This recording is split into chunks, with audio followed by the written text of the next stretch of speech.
Food security is all about having access to safe and nutritious options. While international organizations are working on securing the future of food supplies, Fort St. John's Northern Environmental Action Team is also supporting that cause by using one of the world's oldest preservation methods. Canning is really an age-old way of preserving food. There are two different types of canning, water bathing and pressure canning. And if you've always wanted to learn how to can, NEAT is hosting a session later this month where participants can learn to make jams, jellies, pickles, and salsa. The organization says being able to participate in the food system and learning to preserve can bring economic benefits to households.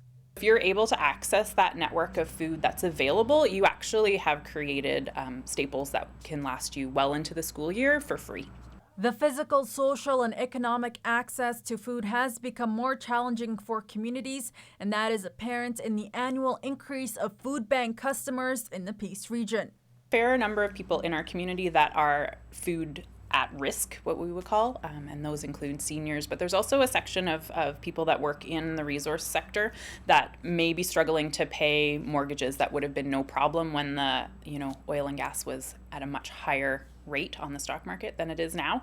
And in the global context, as we depend on imports from foreign markets to supply our grocery stores, NEAT says we also have to plan ahead in the event those goods aren't able to come to us. We saw that in Fort Nelson this summer with the road being closed for the forest fires and people very quickly having that food conversation. So being able to actively participate in that system before it becomes an issue is important. The $25 session will run from 9 a.m. until noon on August 22nd at Immaculata Hall inside the Catholic Church. You can register online at neat.ca or in person. Faiza Amin, CJDC-TV News, Fort St. John.